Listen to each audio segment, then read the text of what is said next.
สร้างโครงการขึ้นมาเพื่อปกปักรักษาสีมือปานี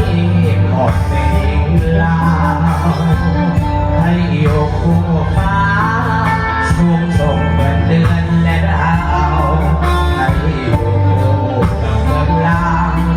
สองมือนางสร้างเมืองดังหวัง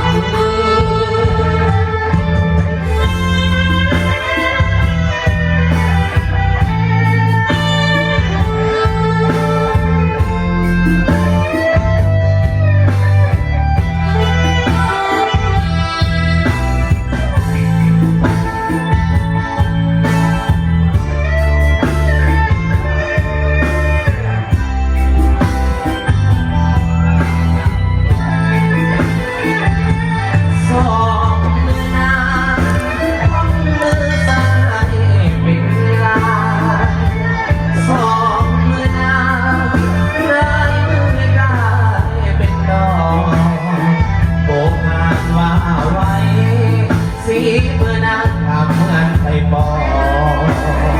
เจอใครแสดงออกบ่งบอกถึงวัฒนธรรมสองมือนาง